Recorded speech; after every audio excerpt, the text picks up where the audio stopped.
Hi guys, good afternoon. So I'm now here sa house na lilipatan namin very soon and it's lunchtime. So kanina bumili ako ng sardinas tapos itlog kasi I'm planning to cook sardines omelette. However, hindi ako nakabili ng cooking oil. So wala akong magamit na pangluto dito.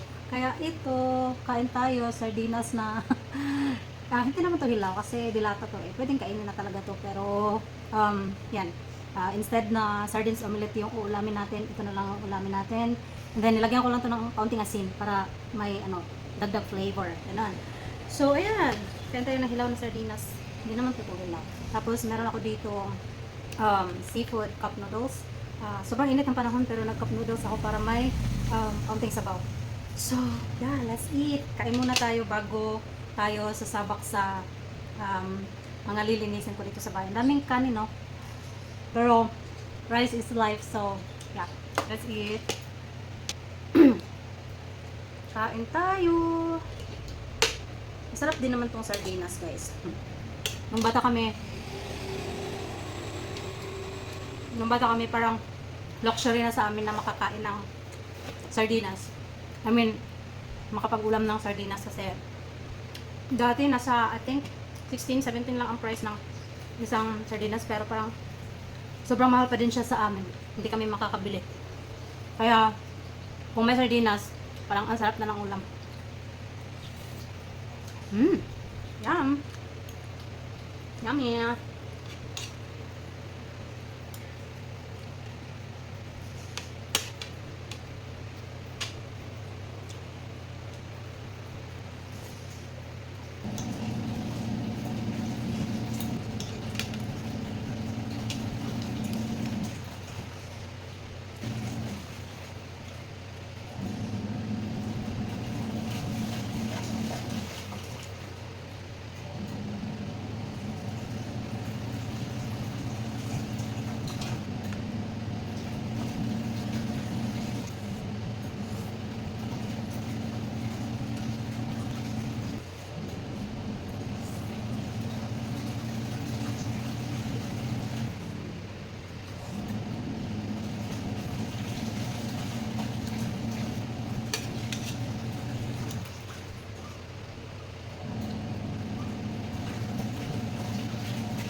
Coke.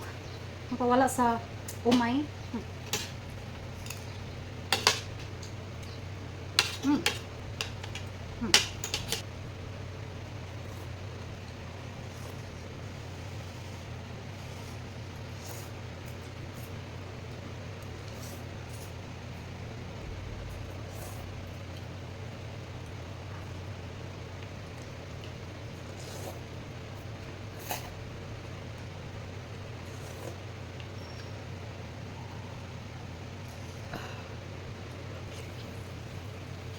Cheers!